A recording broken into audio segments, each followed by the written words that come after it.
Service. What is up, listeners? Welcome back to another episode of the Full Service Podcast. I am Tank Smith, your host. Today is episode 80. Thanks for being here. Shout out to my guest from last week, Janelle Park. Janelle, I appreciate you coming on the podcast. That was so much fun. Yo, if you have not yet, check out last week's episode. Give Janelle a follow. She is on Twitter at Meet Janelle Park. I have links to her Twitter, her website, in the show notes from last week. Hit them show notes. Show her some love. As always, you can find us on Instagram, on Twitter, at Full Service Pod. I am at Tank Funkadelic. If you enjoy the show, if you like what we're doing here, make sure you subscribe on whatever platform you're listening to us on. If you're on Apple Podcasts, hit us with a 5-star rating. If you write us a review, I will read it. It's a lot of fun. Ratings and reviews help so much for visibility for the show, so if you do that, fucking thank you. If you want to support the show, head on over to patreon.com/fullservicepod, where you can hear interviews, episodes you cannot hear anywhere else. Our monthly Patreon exclusive episode dropped on Sunday. It's the breakup part 2. Such a good episode. If you want to hear that, patreon.com/fullservicepod. Today, episode 80. I had an interview I was going to do this week, but I was like, I can't do it. You know, I can't put it out. I got to talk about, what's happened in the past week with the Atlanta shooting. I know if you're listening to this podcast, if you're a human being in the fucking United States, I'm sure you've heard about it. And I was like, I can't just not talk about it, put on another interview and just hope that nobody really notices that I didn't mention anything about it. This was a huge thing. A lot of people are hurting from, whether that be the Asian community, whether that be the sex work community, whether that be the families of, people that lost loved ones. You gotta talk about it. You can't just be like, well, hopefully that doesn't happen again. So I kind of wanted to talk about that a little bit, and then, we'll be out and keep it short. And next week coming at you with another interview. It was a sad thing, tragic thing. If you don't know, you should fucking know. Last Tuesday night, guy in Atlanta, 21, shot up basically 3 massage parlors, spas in the metro Atlanta area. He was arrested in South Georgia. Those shootings left 8 people dead, 6 of which were Asian women. So it happened Tuesday night. I think I first saw it on Twitter. And my first reaction was, this guy was targeting sex workers, was my opinion. Whether that was what he was doing at all or it's hard to know what somebody's motives are in doing something. But that's immediately what I thought. This attack also comes in the wake of the rise of violence against the Asian American community in the past year. The rhetoric that has been used to describe the Asian American community. And, when I saw this, I was like, I didn't think it was a race thing. I thought it was a sex work thing. But by the next day, the media kind of, decided what it was. This was a race-related attack. And there was very little mention of sex work at all. The guy, he said that, he had a sexual addiction. He had sought rehab basically for sexual addiction, and this act was somehow fucking, absolving him of temptation, which is bullshit. I think that, the media, it's easier. It's like, this is fucking America. We can talk about racism all day. This is our fucking number one export. The media loves talking about it, and that's such an easy way to frame a story. Like outrage journalism is a thing, rather than talking about the inherent risks of migrant sex workers, and the violence that sex workers face on a daily basis in their jobs. The media doesn't want to have that conversation. And so I think that there's a lot of things at play. A lot of things haven't really been talked about. I think that this was a race-related crime. I think this was a sex work-related crime. And, it was a crime against women. What this dude's motives were, who fucking knows? He said what he said. I think a lot of people do things. They think they might be doing it for one reason. They don't fucking know why they're doing it. So, we might never, not really ever know. And I think that's the one thing everybody searches for whenever something happens. They're like, why did this happen? Why did this happen? Sometimes you may never fucking know. But I do think that the lack of sex work in a lot of discussions that have happened around this does a disservice to the victims. And I think that, one of the things that the media does not do really is humanize sex workers at all. It's just somebody was killed and they put themselves in a situation, they put themselves in a dangerous situation, and, they were harmed, and that's on them.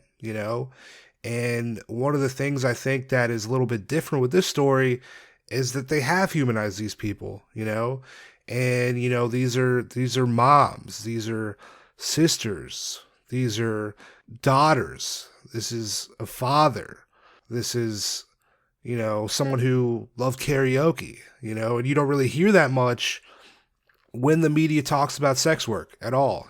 They dehumanize sex workers, and I think that the attempt to, humanize these people, I think has more so to do that so they can frame it as a racist thing, more so than this. These were sex workers who were killed doing their job, providing for their family. And, we'll see. I mean, it's still fucking early. It's been a week since this happened, and we'll see like how the coverage changes over the next couple weeks, months. We'll see what happens from the wake of this. Yeah, I guess that's really how I thought, like that's really, I guess, how I feel about it, was that, I thought that more so this is a sex work related crime than race related. Fucking who knows? I could be completely wrong. You feel, if you're listening to this, you feel some way about it. And, talk to somebody about this. I think that's one way you change stigma or change things that are veiled, is by talking about it. That's one of the reasons why I wanted to fucking do this goddamn like, we gotta talk about shit, or else like stuff's not gonna change. So, I think this is a horrible thing, but I think that hopefully positive change comes out of this, whatever that could be, maybe through humanizing people, or, changing the way people, see sex work, or people that do things to provide for their family. I don't know what the outcome will be. It's been 1 week. There's a group in New York City, Red Canary Song. They are a grassroots collective of Asian sex workers and allies. They had a response to the shooting that I really liked, and I wanted to read it on here. And then I'll plug some GoFundMes. Yo, hey, if you can donate to the families of these victims, fucking do that. I know some people listen to this podcast got that 14 hundo. Yo, fucking throw some people some money. That's like the least, like, I feel like people will go on Twitter and they'll tweet things. Like, I saw a tweet that was like, support sex workers, and it had a bunch of likes and a bunch of retweets, but Twitter is nothing. Tweeting something like does nothing really. Like, some people might be like, oh my God, I tweeted this thing, I'm such a good, like, you did nothing by tweeting something. Fucking talk to somebody. Like, if you want to make real change, support organizations that are actually doing something, talk to somebody, but your tweets do nothing, So, I got some GoFundMes, some links for the families of the victims. I have a link for, the Red Canary Song website where you can check out what they're doing. And if you can, fucking throw some dollars, talk to somebody, have a conversation with somebody. Maybe it'll change how somebody feels. You might have an effect on somebody you don't fucking know. So just talk to somebody. I'll have a link also to this Red Canary Song response, so you can read that as well. I think it's pretty powerful. And also, USA Today has kind of like an obituary for the 8 people that were killed. So I'll have a link to that USA Today article as well, so you can check that out. These were people with families, with loved ones who like to do shit, you know? They like to do shit like you like to do shit. So fucking read that article and just remember these people that were lost because they didn't see it coming, you know? And you never know when shit's about to go off, you know? I'll I'll play this fucking I'll play this 7 seconds of music and then I'll come back. I'll read the Red Canary response and then we'll be fucking out. But yo, I appreciate you being here. We'll be back next Tuesday. Got an interview for you. But I just wanted to do this week and then we'll be back.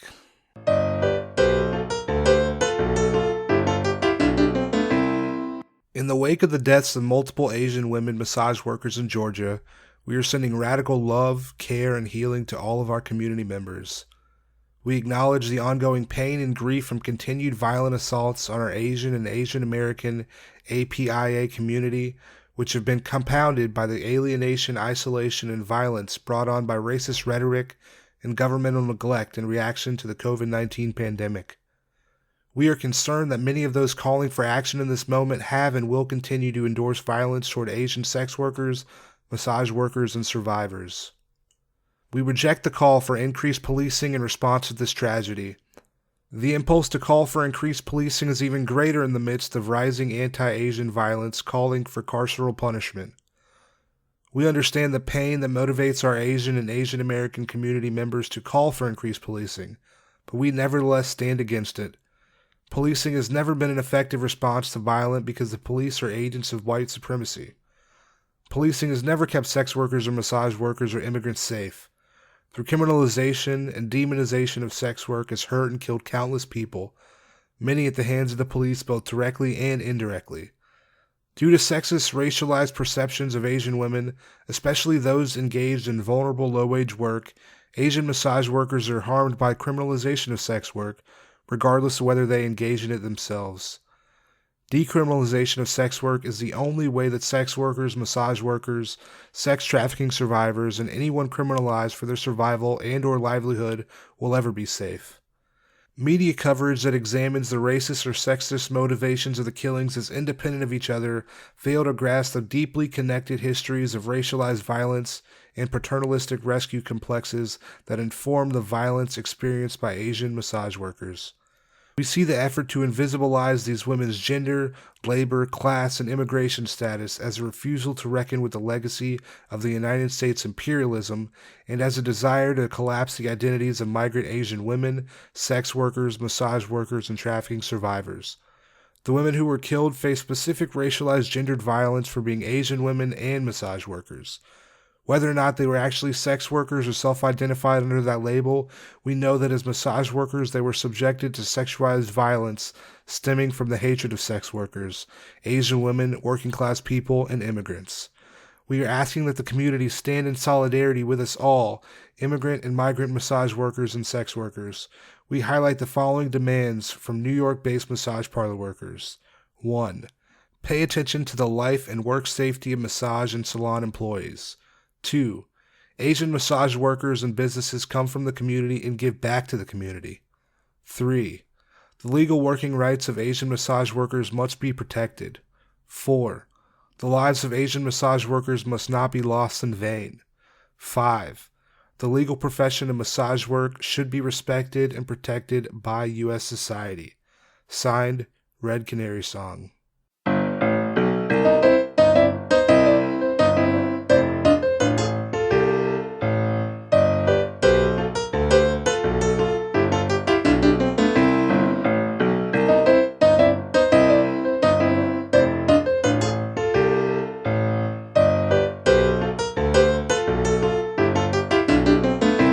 Full service.